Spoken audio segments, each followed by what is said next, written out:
आज बात करेंगे चीनी की, जहां पर अंतर्राष्ट्रीय बाजारों में नए 12 साल के हाईज हमने बनते हुए देखे हैं, जबकि भारतीय बाजारों में किस तरह का कोटा जारी किया जाएगा, सरकार की लेटेस्ट रिपोर्ट भी उस पर आई है, करेंगे चर्चा। साथ ही बात करेंगे पाम तेल की, जहां पर भाव हमने लगातार गिरते हुए देखे हैं और इन करंट लेवल्स पे अब क्या होगा, इंडिया कितना आगे जाकर इंपोर्ट कर सकता है, इस पर करेंगे चर्चा। साथ ही बात करेंगे कच्चे तेल की, जहां पर ज्यादातर रिपोर्ट्स इंक्लूडिंग जो लेटेस्ट जेपी मॉर्गन की रिपोर्ट आई है, ये कहती है कि $100 के भाव इस साल, 120 तक के भाव अगले साल और 2026 तक वो मानते हैं कि 125 तक यहां पर कच्चा तेल जा सकता है, इस पर भी करेंगे चर्चा। हमारे साथ जुड़ रहे हैं एग्री मंडी के फाउंडर एंड डेप्यूटी सीईओ और साथ ही जुड़ेंगे हमारे साथ साइम founder and deputy CEO Sandeep Bhan, और हम यहां पर बात करेंगे अपने साथ कुणाल शाह से भी। कुणाल, आपसे पहले जानना चाहेंगे कि क्या देखते हैं आप कच्चे तेल के प्राइसेस में, क्योंकि अच्छी खासी तेजी हमने यहां पर बरकरार देखी है। जी हाँ, फर्स्ट टाइम अगर आप देखेंगे यूएस का जो शेल ऑयल का प्रोडक्शन का ग्रोथ है, जो ऑफिशियल लास्ट वीक जो नंबर आया है उसमें first time there is a drop in from the major, जितने भी ऑयल के मेजर प्रोड्यूसिंग रीजन है शेल ऑयल के, उस सब में प्रोडक्शन में एक बड़ा डिप आते हुए देखा हमने। So that is very bullish. Saudi Arabia, Russia अभी तक कोई भी प्रोडक्शन बढ़ाने के आसार नहीं दे रहा है। सो ये हफ्ते में यूएस सऊदी की जो मीटिंग है उसके ऊपर आई रहेगी that I think US will try to pressurize Saudi Arabia to raise the output. So ऐसा अगर जब तक कोई आउटपुट बढ़ने के सिग्नल नहीं आते तब तक मार्केट टाइट रहेगा। और हमारा कंजर्वेटिव 98 to $100 का ब्रेंट ऑयल का टारगेट था। सो 120-125 if this production cut continuous, ये प्रोडक्शन कट आगे जाके भी कंटिन्यू रहता है, then there is a possibility of oil reaching $100. But I will still not be very optimistic saying that $125 हो जाएगा, क्योंकि बहुत सारे ब्लैक स्वान्स है इसमें। जैसे यूएस और ईरान के बीच में अगर डील हो जाता है तो 2 से 2.5 मिलियन बैरल ऑयल और आ सकते हैं। सो अभी फिलहाल रियलिस्टिकली 98 to $100 का टारगेट मेंटेन करना चाहिए, ऐसा हमारा व्यू है। पर ये प्रोडक्शन कट अगर कंटिन्यू रहते हैं then there is a big problem. So 120-125 बहुत फार फेचेड व्यू है। मैं उसको अभी एंडोर्स करना नहीं चाहूंगा। ऑल राइट, लेकिन एक कांस्टेंट तेजी हमने यहाँ पर डेफिनेटली बनते हुए देखी है, और अगर 1 महीने 3 महीने के चार्ट्स क्रूड ऑयल पे निकाल के देखें तो पॉजिटिव मूव्स हैं वहां पर, और बढ़त के साथ आज भी यहाँ पर कारोबार होता हुआ। लेकिन चढ़ती चीनी ने यहाँ पर एथेनॉल के प्राइसेस लगातार ऑन द हायर साइड रखे हैं, और उसका असर हमने यहाँ पर चीनी के प्राइसेस में भी आता हुआ देखा है। हमारे साथ अब कार्यक्रम में यहाँ पर एग्री मंडी के हेमंत शाह जुड़े हैं। हेमंत, नमस्कार, स्वागत है आपका शो में। सबसे पहले तो प्राइसेस पे ही व्यू लाना चाहेंगे। अंतर्राष्ट्रीय बाजारों में जिस तरह की तेजी है, भारतीय बाजारों में जिस तरह के अपटिक्स हमने त्योहारों से पहले आते हुए देखे हैं, कैसे देखते हैं आप इसे? हेमंत, आप म्यूट पर हैं। Yes, thank you Manisha ji. अगर डोमेस्टिक मार्केट में अगर प्राइस की बात अगर हम करेंगे तो पिछले 2 महीने से अगर हम गवर्नमेंट की तरफ देखेंगे तो गवर्नमेंट काफी अच्छी तरह से और क्लोजली मॉनिटर कर रही है। गवर्नमेंट मिल वालों की तरफ क्लोजली मॉनिटर कर रही है, गवर्नमेंट ट्रेडर या होलसेलर की तरफ क्लोजली मॉनिटर कर रही है, और हमने देखा है कि गवर्नमेंट की तरफ से एक्शन भी आ रहा है। अभी प्राइस जो है वो कोल्हापुर मार्केट जो है वो S30 3650 के अराउंड चल रहा है। मुझे ये लगता है कि यहाँ से फेस्टिवल सीजन भी है, लेकिन गवर्नमेंट की क्लोजली मॉनिटर और टाइमली एक्शन की वजह से बहुत ज्यादा मार्केट बढ़ जाएगा ऐसा नहीं लग रहा है। हेमंत, जिस तरह की बढ़त आते हुए देखी है, और जैसे आपने कहा कि सरकार की एक पैनी निगाह यहाँ पर है, अंतर्राष्ट्रीय बाजारों में अच्छी खासी तेजी है। चीन से भी हमने सुना है कि वो भी अपने रिजर्व्स में से चीनी यहाँ पर अब इस हफ्ते से यहाँ पर ऑक्शन करना शुरू करेंगे, यानी कि बेसिक काफी सारी कंट्रीज यहाँ पर शुगर पे नजर रखे हुए हैं। आगे जाकर किस तरह की फेस्टिवल डिमांड की एक्सपेक्टेशन आप लोग को है? फेस्टिवल डिमांड तो रहेगी डेफिनेटली, लेकिन यहाँ पे गवर्नमेंट का फोकस है कि सप्लाई में कहीं भी कमी नहीं आनी चाहिए। हिस्ट्री में फर्स्ट टाइम गवर्नमेंट ने जैसे अक्टूबर का कोटा जो है वो अभी 21 सितंबर को ही लॉन्च कर दिया है, जो 13 लाख मेट्रिक टन का फर्स्ट रन जो दिया है। गवर्नमेंट की तरफ से जिस हिसाब से एक्शन है, तो गवर्नमेंट का भी हमेशा ट्राई यही है कि सप्लाई को बरकरार रखे ताकि प्राइस जो है वो वही रेंज में रहे और कंज्यूमर को एक रीजनेबल दाम पे चीनी की उपलब्धता हो। तो वो हिसाब से प्राइस जो है वो स्टेबल रहेंगे, चाहे वो फेस्टिवल डिमांड भी रहेंगी तो सामने सप्लाई भी वो हिसाब से मेंटेन रहेगा।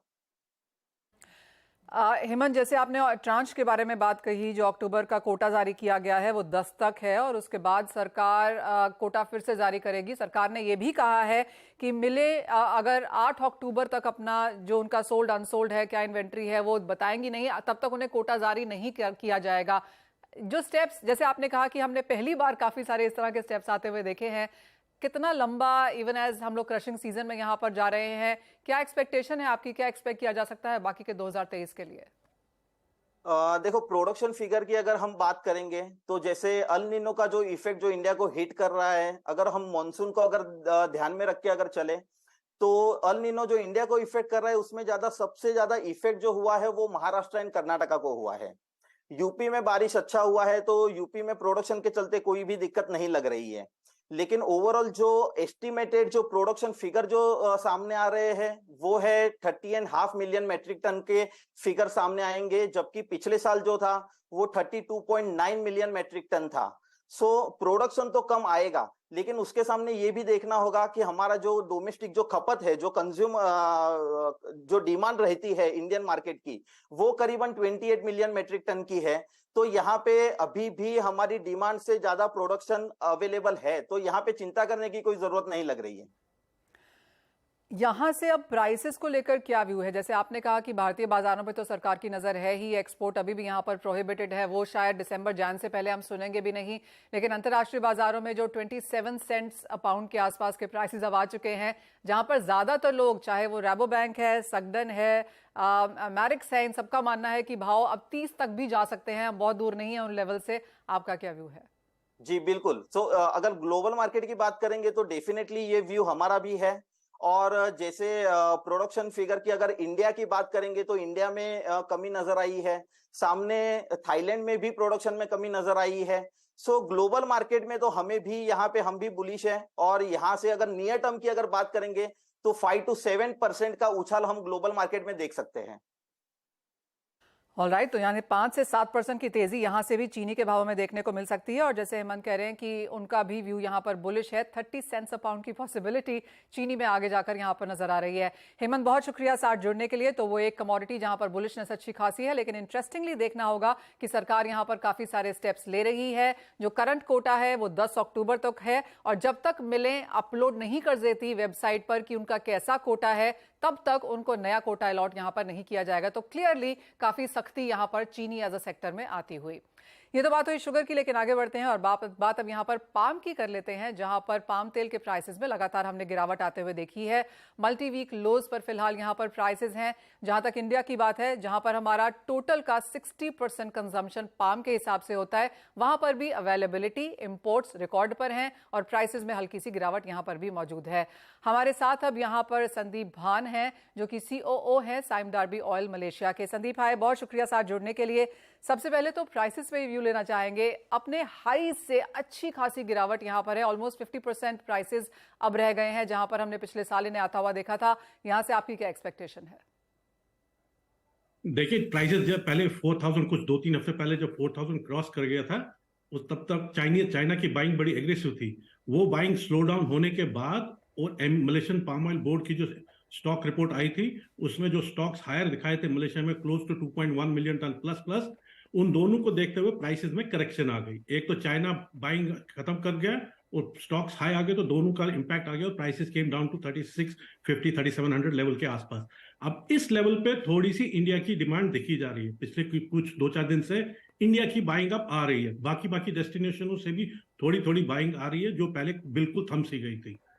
ऑल्सो मेन रीजन, अभी सोयाबीन ऑयल बड़ा एक्सपेंसिव है, क्रूड ऑयल में पेट्रोलियम वापस 90 प्लस में जा रहा है। उन सब सिनेरियोज को देखते हुए ऐसा लगता है कि अपन अब थोड़ा सा यहाँ पे रुक जाते हैं और यहाँ से अब बाइंग की डिमांड वापस आनी चाहिए पाम ऑयल में।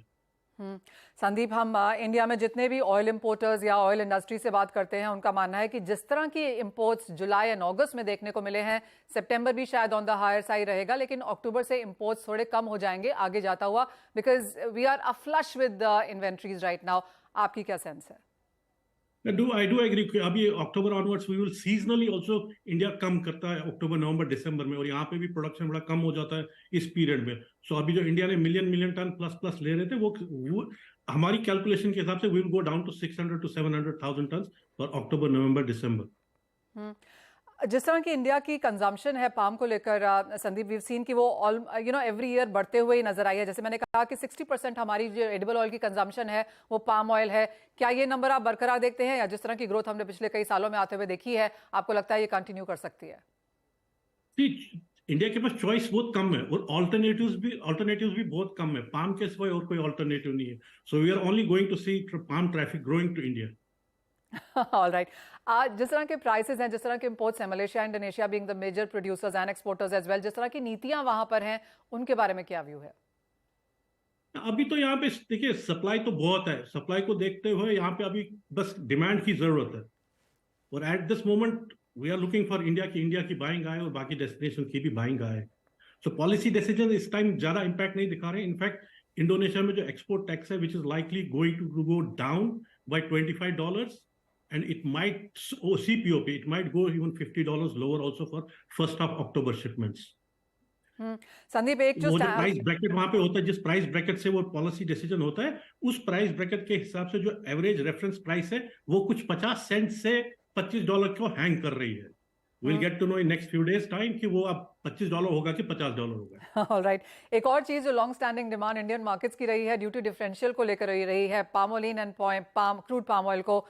एनीथिंग एट ऑल आपको लगता है उस वे में भी कुछ होगा? $1 million question. It is best Indian industry बता सकती है इस पर. ज्यादा हमारी कैलकुलेशन के हिसाब से अभी लगता नहीं कि इंडियन गवर्नमेंट कुछ ड्यूटी डिफरेंशियल लाएगी. Not with the festival season और आगे जाके ऑफ कोर्स यहाँ पर इलेक्शंस भी हैं. एक और फाइनल सवाल देन संदीप की इंडियन मार्केट्स में यहाँ पर पाम प्लांटेशन को लेकर हमने काफी सारी चीजें आते हुए देखी हैं, in budget, outside of it, in sense of allocations as well. Clearly as a major producer आपकी निगाह यहाँ पर रहेगी. क्या डेवलपमेंट्स हैं, आप इसे कैसे एनालाइज या ब्रेक डाउन करते हैं? So we support this mission of Government of India's National Oilseed Mission to grow the palm plantation India में. हमारा भरपूर सपोर्ट रहेगा इसमें. In fact, we will be one of the big seed suppliers to India in palm plantation. Okay. And India को बल्कि इस line में जाना चाहिए, डिपेंडेंसी कम कर देनी चाहिए पाम पे, ताकि लोकली ग्रोन क्रॉप ज्यादा आ जाए. Sandeep, I'll squeeze in a final question. Prices को लेकर अब यहाँ से क्या व्यू है? Having said that, जैसे आपने कहा इंडिया की डिमांड स्ट्रांग रहेगी, फेस्टिविटीज हैं, अगले साल इलेक्शंस हैं, ड्यूटी डिफरेंशियल में चेंज आने वाला नहीं है. कैसे देखते हैं आप प्राइसेस, कीपिंग इन लाइट सारे फंडामेंटल्स? देखिए आगे आज अगर सब ऑयल की देखते सोचें उस हिसाब से पाम अभी बहुत चीपर लेवल पे आ गया है. इस लेवल पे कॉन्फिडेंस बहुत है लोगों को लेने में, क्योंकि soybean oil is expensive. All alternative crude oil, जैसा मैंने पहले बोला, क्रूड ऑयल भी बढ़ता जा रहा है, बायोडीजल की डिमांड बढ़ती जा रही. उस लेवल को देखते हुए इस current level seems to be a level यहाँ पे बाइंग आ सकती है. तो आपको लगता है कंसोलिडेशन होगा, यहाँ से बॉटम बन चुका है, यहाँ से सिर्फ तेजी देखने को मिलेगी? आई वोंट से कि कोई जबरदस्त तेजी है, बट एटलीस्ट सपोर्ट लेवल आ गया है. इस लेवल पे लगता है कि अब बाजार रुक जाएगा. यहाँ से नीचे जाने में थोड़ा सा it won't be that easy for market to go down from these levels. Sandeep, maybe I'm pushing you in a corner, लेकिन आप कैसे कहेंगे यहाँ से 2% तक की गिरावट, 4% तक की तेजी, अगर हमें उसको नंबर्स में डालना है तो? अगर इंडिया की बाइंग आई तो 4% की तेजी की पॉसिबिलिटी ज्यादा है. ऑलराइट संदीप, बहुत शुक्रिया साथ जुड़ने के लिए. तो वो प्राइस तेल पर तो हम कुणाल से व्यू ले ही चुके हैं, लेकिन एक व्यू मेटल्स पर भी कुणाल, जहां पे मुझे याद है आपने कहा था कि कोई बहुत बड़ी तेजी की उम्मीद नहीं करनी चाहिए, लेकिन जिस तरह से आज नए हफ्ते में बाजार खुले हैं सभी मेटल्स में एक और दिन की मुनाफा वसूली. जी हाँ, लाइक चाइना में आप देखेंगे फिर से रियल एस्टेट कंपनीज के शेयर्स के प्राइसेस नीचे आने लगे. सो जो भी स्टिमुलस या जो भी मेजर्स चाइना देता है उसका इम्पैक्ट बियॉन्ड पॉइंट नहीं हम देखते हैं मार्केट में आता हुआ, और उसके कारण हम देख रहे हैं फॉलो सेलिंग. जो मेटल्स में अपसाइड सस्टेन नहीं हो पा रहा है, उसका फंडामेंटल रीजन ये है, चाइना अगर 50% मेटल कंज्यूम करता है और चाइना की इकोनॉमिक कंडीशन ठीक नहीं है तो मेटल्स में लंबी तेजी नहीं हो सकती है. जब जब कोई भी स्टिमुलस या रिजर्व रेशियो रिक्वायरमेंट कट या इंटरेस्ट रेट कट की बात आती है या होता है तब मोमेंटरी स्पाइक आ जाता है, उसके बाद फिर से प्राइसेस नेचुरली नीचे आने लगते हैं. सो मुझे अभी भी कोई बड़ी तेजी के आसार नजर नहीं आ रहे. सेल ऑन राइज की रणनीति मेटल्स में कंटिन्यू रखनी चाहिए. सोने के बारे में क्या व्यू है अब यहाँ से कुणाल, क्योंकि कंसोलिडेशन यहाँ पर भी बनते हुए नजर आई है। In spite and despite of good and bad news हमने देखा है कि एक बहुत strong stay on the charts है। जी हाँ, सो गोल्ड में फंडामेंटली हमारा व्यू बुलिश है। हमारा लॉन्ग टर्म टारगेट्स बहुत ज्यादा है हमको लग रहा है, बट नियर टर्म में जैसे यूएस की बॉन्ड यील्ड्स में हम यूएस ट्रेजरी में हम सेल ऑफ देख रहे हैं, ऐसे यील्ड कंटिन्यूअस ऊपर जाते हैं। So this also if yield keeps moving up, bond yields की बढ़ती है, सो बहुत इंपॉर्टेंट डेटा है, जीडीपी के डेटा है, पीसी इंडेक्स की डेटा है यूएस में, ये सब डेटा पे नजर रहेगी। अगर बॉन्ड यील्ड बढ़ती जा रही है तो गोल्ड में थोड़ा बहुत प्रॉफिट टेकिंग करेक्शन और आ सकता है, बट बहुत बड़ी मंदी भी नहीं लग रही है और नियर टर्म में कोई बड़ी तेजी के लिए ट्रिगर नियर टर्म में नजर नहीं आ रहे हैं, बट ध्यान तेजी का ही है। कुणाल, डॉलर इंडेक्स पे लेके अब क्या यहाँ पर व्यू है, क्योंकि ऑब्वियसली इंक्लूडिंग इंडिया जो जेपी मॉर्गन इंडेक्स है उसका हमने रुपए में बहुत फायदा आता हुआ देखा, उसकी वजह से भी कैलकुलेशन थोड़े से ओवर गए थे, लेकिन डॉलर इंडेक्स अब यहाँ से क्या सेंस है? इवन डॉलर इंडेक्स मुझे बहुत ज्यादा यहाँ से अपसाइड नजर नहीं आ रही है 106, बिकॉज अगर डॉलर इंडेक्स कंटिन्यूअस यहाँ से बढ़ता है या बॉन्ड यील्ड कंटिन्यूअस यहाँ से बढ़ती है तो beyond the point that will also become a concern for the market. So 106 के ऊपर मुझे नहीं लग रहा है डॉलर इंडेक्स, और रुपये 8340 के ऊपर नहीं लग रहा है। कुणाल, ये वो मौसम है जहां हर कमोडिटी के सेमिनार्स और इवेंट्स और समिट्स होते हुए नजर आए हैं और काफी ऑल ओवर द प्लेस हमने यहाँ पर नंबर्स उसके बावजूद भी देखे हैं, लेकिन जिस तरह का कोलेशन है, चाहे वो गुआर की बात है या मसालों की बात है, कोई टॉप ट्रेडिंग स्ट्रैटेजीज जो आप यहाँ से बनाएंगे? जी, गुआर सीड अभी भी मुझे डिमांड साइड से यूएस से जो एक्सपोर्ट डिमांड है उसमें नहीं लग रहा है कि कोई मेजर चेंज होने वाला है, कोई मेजर। सो एक साइड पे यहाँ पे प्रोडक्शन कम की बात है, पर सामने डिमांड भी कम हो रही है, वो चीज के ऊपर कोई फैक्टरिंग या डिस्कशन नहीं कर रहा है। सो मुझे तो कोई तेजी नजर नहीं आ रही है। मैं एक ही कमोडिटी में बुलिश हूँ, टर्मरिक में, उसमें बड़ी तेजी आ गई है, थोड़ा प्राइस कंसोलिडेट करेगा। मेरा मानना ऐसा है, फिर से 140 135 के बीच में टर्मरिक में लॉन्ग पोजीशन लेनी चाहिए। टर्मरिक में ध्यान तेजी का ही बन रहा है। सो दिस जो भी एक कंसोलिडेशन या करेक्शन फेज है, इसमें मैं टर्मरिक बाद में अक्यूमुलेट करने के लिए रिकमेंड करूंगा। गुआर से अवॉइड करना चाहिए। ऑलराइट, तो गुआर अवॉइड करना चाहिए, डिमांड नहीं है, और मसालों में टर्मरिक में तेजी देखने को मिल सकती है। एक महीने में 12% की गिरावट जरूर है, लेकिन बढ़त या एक्यूमुलेशन लेवल्स अब यहाँ पर बनते हुए नजर आ रहे हैं। कुणाल, बहुत शुक्रिया साथ जुड़ने के लिए, तमाम कमोडिटीज पे स्ट्रैटेजीज भी दे शेयर करने के लिए। और अब एक अहम जानकारी, आज रात 8:50 बजे न्यूज 18 पर देखिए हमारी खास पेशकश संजीवनी। समय पर कैंसर स्क्रीनिंग आपको आने वाले खतरों से बचा सकती है। नियमित